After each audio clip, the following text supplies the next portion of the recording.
নমস্কার বন্ধুরা, মল্লিকা কুকিং কিচেনে আপনাদের সকলকে স্বাগত জানাই। তো আশা করি আপনারা সকলে ভালো আছেন, আমরাও ভালো আছি। তো আমি আজকে একটা ট্রেডিশনাল ভিলেজ ফুড রেসিপি নিয়ে চলে এসেছি, বরলি মাছের সর্ষে পাতুরি। আর এটা রান্না হবে কলা পাতায়। আর পাতুরি মানেই তো কলা পাতা। তো এই বরলি মাছের সর্ষে পাতুরি রেসিপিটা আমি কলা পাতায় কীভাবে রান্না করি সেটাই আপনাদের সঙ্গে শেয়ার করব। তো চলুন তাহলে।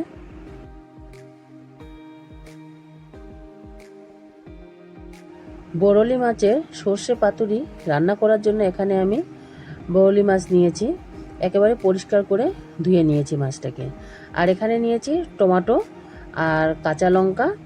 আর এখানে নেব আমি এখন সর্ষে, যেহেতু সর্ষে বরলি হবে এর জন্য সর্ষে তো নিতেই হবে। তো এখানে আমি সাদা সর্ষে 2 চামচ নিলাম আর কালো সর্ষে 1 চামচ দিলাম। তো সর্ষেটাকে ভালো করে ধুয়ে নিলাম। আর এখন এখানে আমি কাঁচা লঙ্কা আর একটু সামান্য পরিমাণে লবণ দিয়ে এটাকে আমি এখন শিলনোড়ায় বেটে নিব। আর এই সর্ষে পাতুরিটা রান্না করার জন্য এখানে আমি 2টো কলা পাতা নিয়েছি। আর কলা পাতাটা কিন্তু একেবারে কচি। আর এখন আমি কলা পাতাটার মধ্যে একটু সর্ষের তেল দিয়ে দিলাম, ভালো করে সর্ষের তেল মানে কলা পাতাটার গায়ে মিশিয়ে নিলাম। 2টো কলা পাতার গায়ে সুন্দর করে মিশিয়ে নিলাম। আর মিশিয়ে নেওয়ার পরে আমি এখন কলা পাতাটাকে গ্যাসের উপরে একটু হালকা আঁচ দিয়ে নেব। এতে কি হবে, কলা পাতাটা সফট হয়ে যাবে।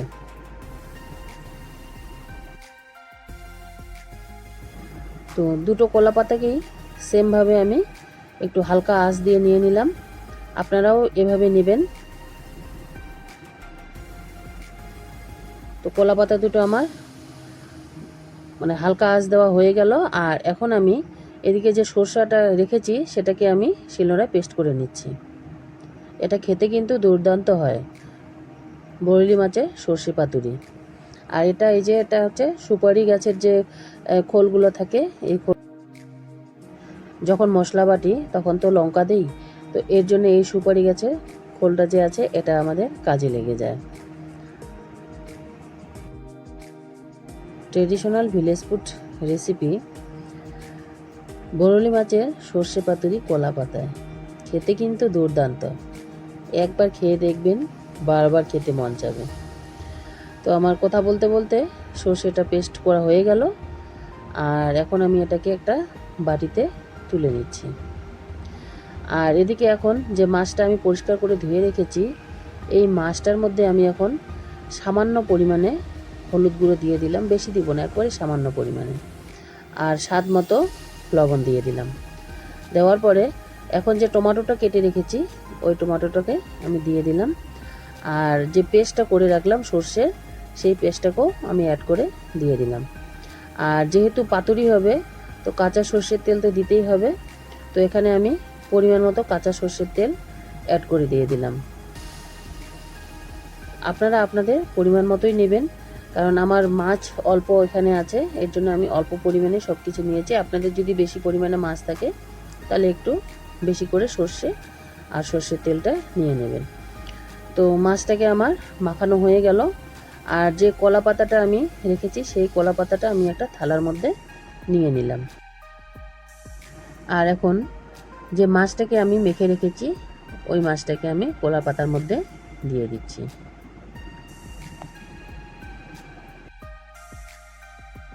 মাছগুলোকে সমানভাবে চারিদিকে ভালো করে দিচ্ছি, যাতে মাছটা কলা পাতা থেকে বেরিয়ে না যায়।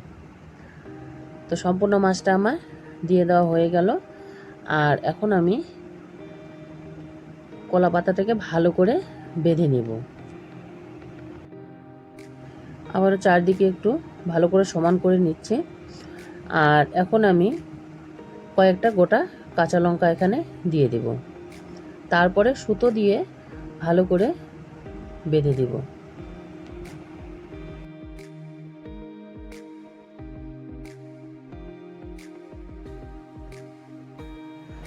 কলা পাতার চারদিকটা ভালো করে আমি মুড়ে নিয়ে নিলাম। আর এখন আমি সুতো দিয়ে ভালো করে টাইট করে একটু বেঁধে দিব। কলা পাতায় সর্ষে বরলি একবার হলেও রান্না করে খাবেন, দেখবেন দুর্দান্ত লাগে খেতে। আর সাথে যদি থাকে গরম ভাত, তাহলে নিমেষেই এক থালা গরম ভাত শেষ হয়ে যাবে এই সর্ষে বরলি পাতুরি দিয়ে। তো সুতো দিয়ে আমি ভালো করে চারিদিকে সমান করে বেঁধে নিয়ে নিলাম, আর একবারে সুন্দর করে বেঁধে নিয়েছি। কিন্তু আপনারাও এভাবে ভালো করে সুতো দিয়ে বেঁধে নেবেন, যাতে কোনো দিক দিয়ে ফাঁকা না থাকে।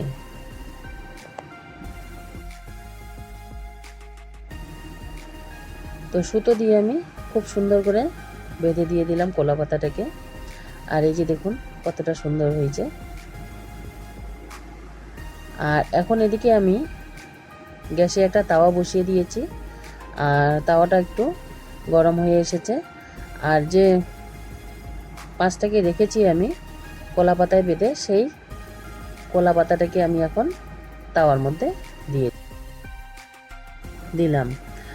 আর এখন আমি একটা ঢাকনা দিয়ে রেখে দিব 10 মিনিটের জন্য।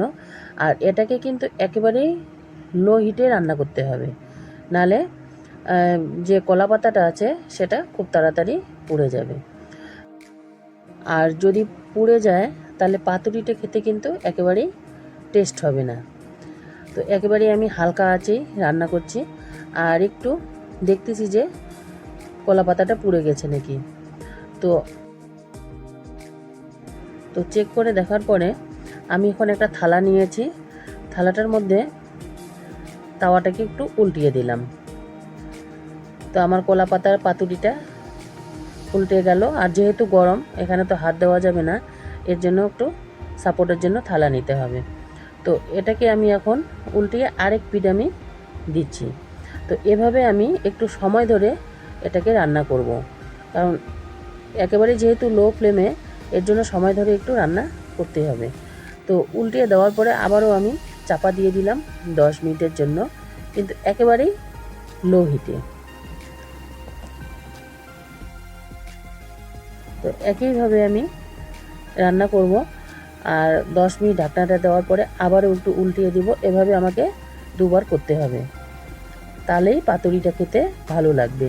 আর যেহেতু আমি একসঙ্গে মাছগুলো দিয়েছি, এর জন্য একটু সময় ধরে রান্নাটা করতে লাগবে। তো আবারও আমি ঢাকনাটাকে তুলে নিলাম।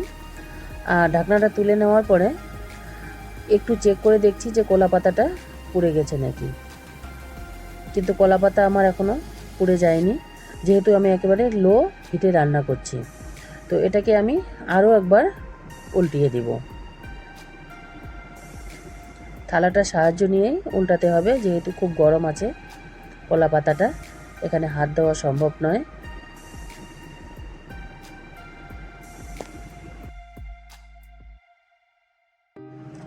একইভাবে আমি দুবার করে, মানে দুপাশে দুবার করে উল্টিয়ে দিচ্ছি। এতে করে কি না, মাছটা খেতে দারুণ টেস্ট হবে।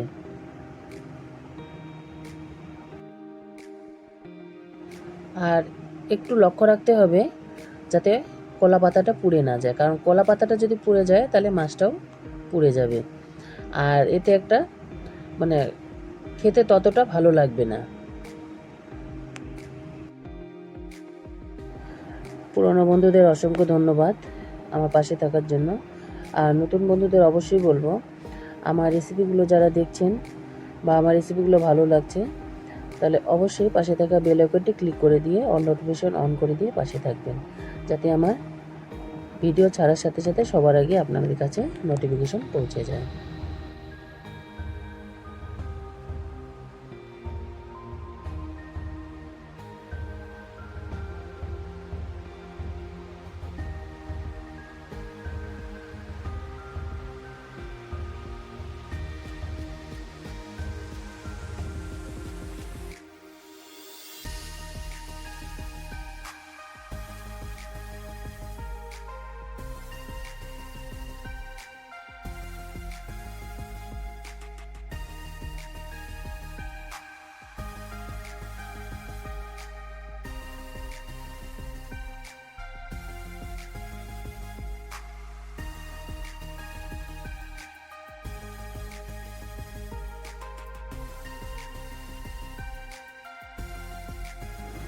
আবারও একইভাবে আরও উল্টিয়ে দিলাম।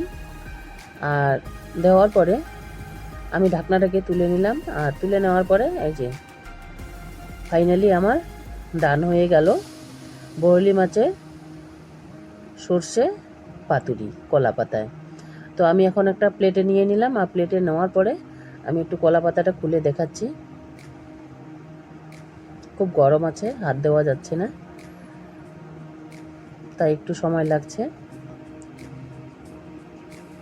এই যে দেখুন, দারুণ যেমন কালার এসেছে তেমনি খেতেও কিন্তু দুর্দান্ত হয়েছে। এই যে, তো আমার এই আজকে বরলি মাছের সর্ষে পাতুরি কলা পাতায় কেমন লাগলো অবশ্যই কমেন্ট করে জানাবেন। দেখা হবে নেক্সট ডে।